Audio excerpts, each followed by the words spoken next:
Another way of approaching this is to say the priest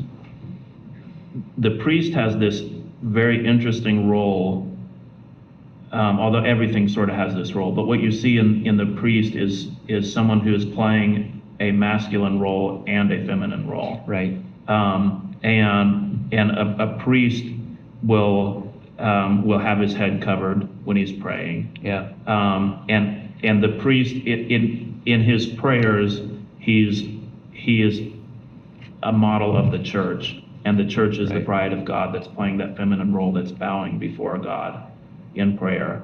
But when directed toward the congregation, then the priest is like you could say the vicar of Christ on earth. He's playing the role of Christ, and he's got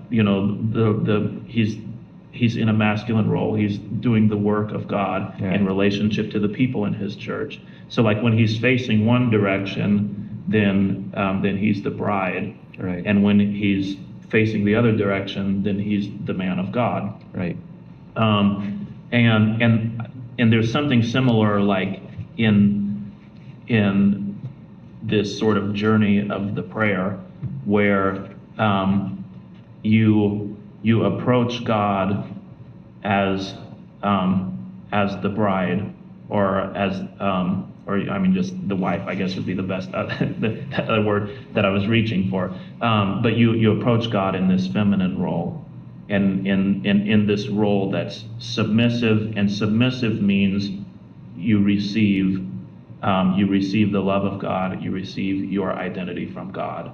Mm-hmm. And then having done that, then you turn around and face the other direction, which is like you're not facing heavenward anymore, but now you're facing the world, and you've got work to do. And so like then you rise up to take on that role as priest unto the world, which is the masculine role. Yeah, so like you actually have this typified in the Old Testament, in the Torah, with the high priest.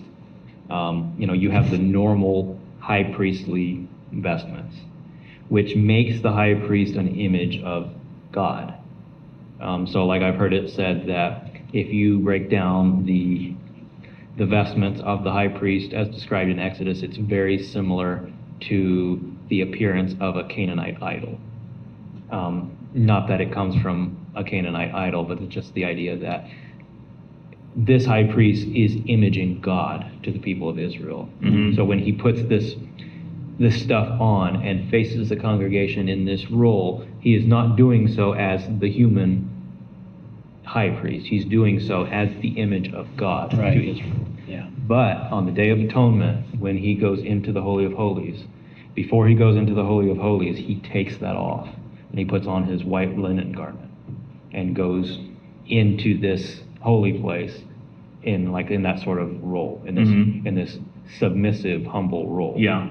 And I've been using this bridal imagery, but when the humble garment of the priest is that you say more submissive role, but you would maybe equate that more to the handmaid than to the bride. Well, so like it's important to point out this language of the church as the bride of Christ is not New Testament language. It is Old Testament language. Yeah, it's all over the Old Testament. Right.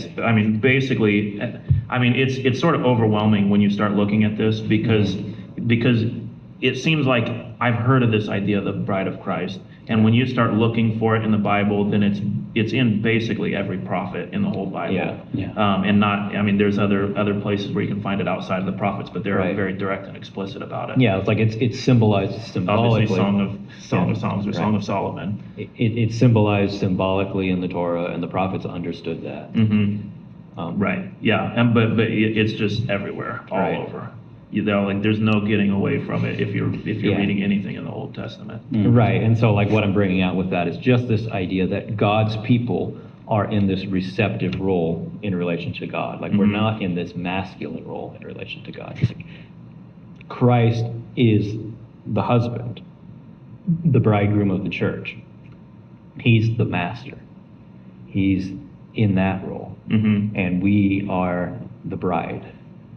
Like we collectively, God's people, the congregation. So like ecclesia in the New Testament is the word that's translated as the church, In the Greek translation of the Old Testament, the Septuagint, ecclesia is the word used to refer to the congregation of Israel.